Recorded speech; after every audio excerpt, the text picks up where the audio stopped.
Hello, I'm Sunny Williams. I'm up here on the International Space Station. So this is Node 2. This is a really cool module.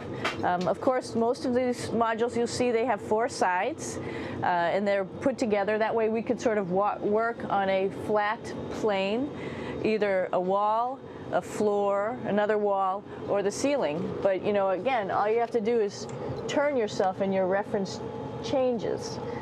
The reason I'm bringing that up is because this is where 4 out of 6 of us sleep. And so people always ask about sleeping in space. Do you lie down? Are you in a bed? Not really, because it doesn't matter. You don't really have the sensation of lying down.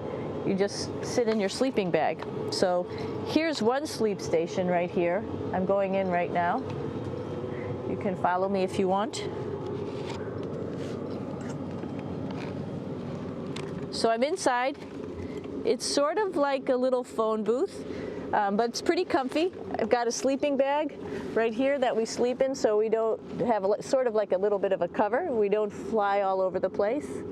But you know, you can sleep in any orientation. I have it sleeping, feeling like I'm standing up right now, but like you saw, I'm on the floor. But it doesn't matter if I turn over and I sleep upside down. I can't have it, I don't have any sensation in my head that tells me that I'm upside down, so it really doesn't matter. The sleep station is also like a little office. We've got a computer in here. As you can see, we've got a couple little toys. I've got some books. I've got some clothes and other things that make it sort of like home. I'm coming out. And just for reference, that's one sleep station. This one's another. Right here. There's one on the ceiling, if you want to call it, right here. And then there's a 4th on the other wall over here. So all of us sleep in a little bit of a circle. All right, come on back. There's more to show you.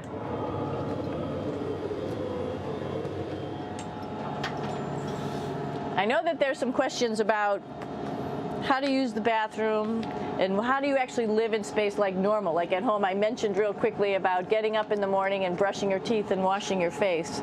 Well, how do you do that?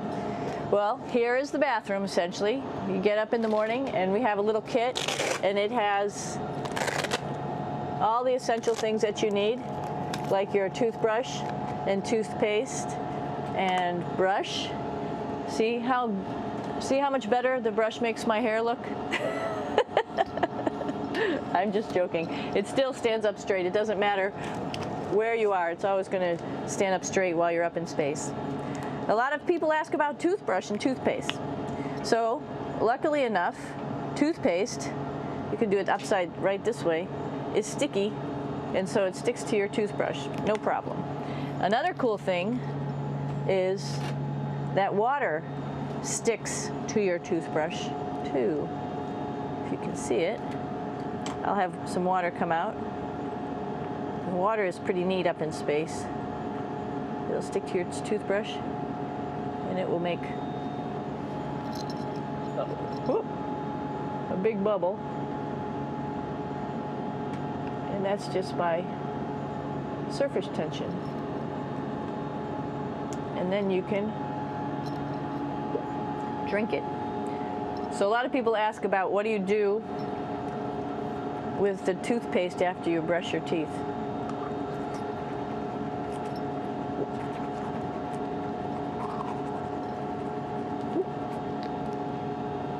Two options.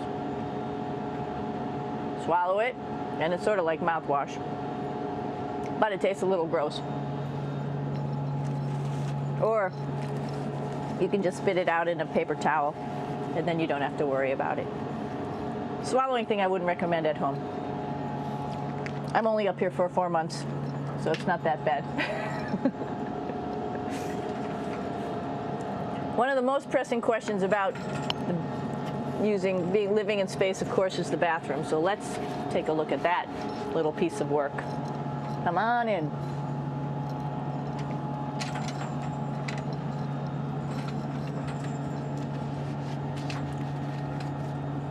Here we are at the throne. This is awesome. You might see the little You might have noticed the little moon on the outside. This is our orbital outhouse right here.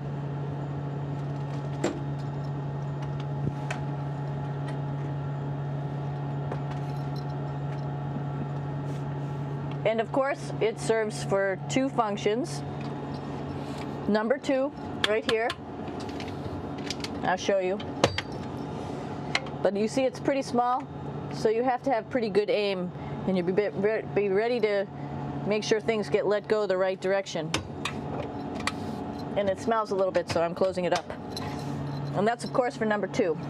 And this guy right here is for number 1. So they're sort of two slightly separate functions, but you can do a little, essentially both, by hanging on right here and doing number 1 and number 2. I might add it's color coded, so you really don't get it mixed up, which is nice. This is yellows for number 1. And also there's a selection of paper. People always ask about toilet paper. What do you do with toilet paper? What kind of toilet paper do you have? We have gloves, just because sometimes it does get messy. We have some Russian wipes, which are a little bit coarse if you like the coarse type of toilet paper. We have some nice tissues, which are nice and soft if you like soft toilet paper. We have Huggies, just for any cleanup. You know, we were all babies once, and this sort of helps. And then if things get really out of control, we have disinfectant wipes, just to make sure we clean up here. Because, you know, just like the water I showed you, the number 1 stuff can sort of go all over the place if you don't aim correctly. And did I mention both of these have a little bit of suction, so they should keep things going in the right direction. But like I said, sometimes things get a little out of control if you are out of control yourself flying around. So we have lots of protective stuff. And of course, you do have your privacy. There's a little door, so other people know that you're in there. Here's a pretty cool place. This is sort of like in your house where everybody meets in the morning. After you wash your face, brush your teeth, you want to find something for breakfast. And this is our kitchen. You might notice there's all sorts of foods here. It's like opening the refrigerator. You got all your different stuff that you want to have: drinks, meats, eggs, vegetables, cereals, bread, snacks. And that's a good place. That's where you find all the candy. Side dishes, and then some little power bars just in case. So we have all this type of food. Some of it is dehydrated, and so we have to hydrate it, fill it up with water. Some of it is already made, and then all we have to do is heat it up. So something like this, I'm pulling out barbecued beef brisket. Pretty yummy.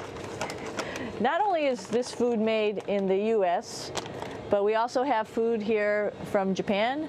We've got Russian food. As you can see, all these red containers are filled with food that's from Russia.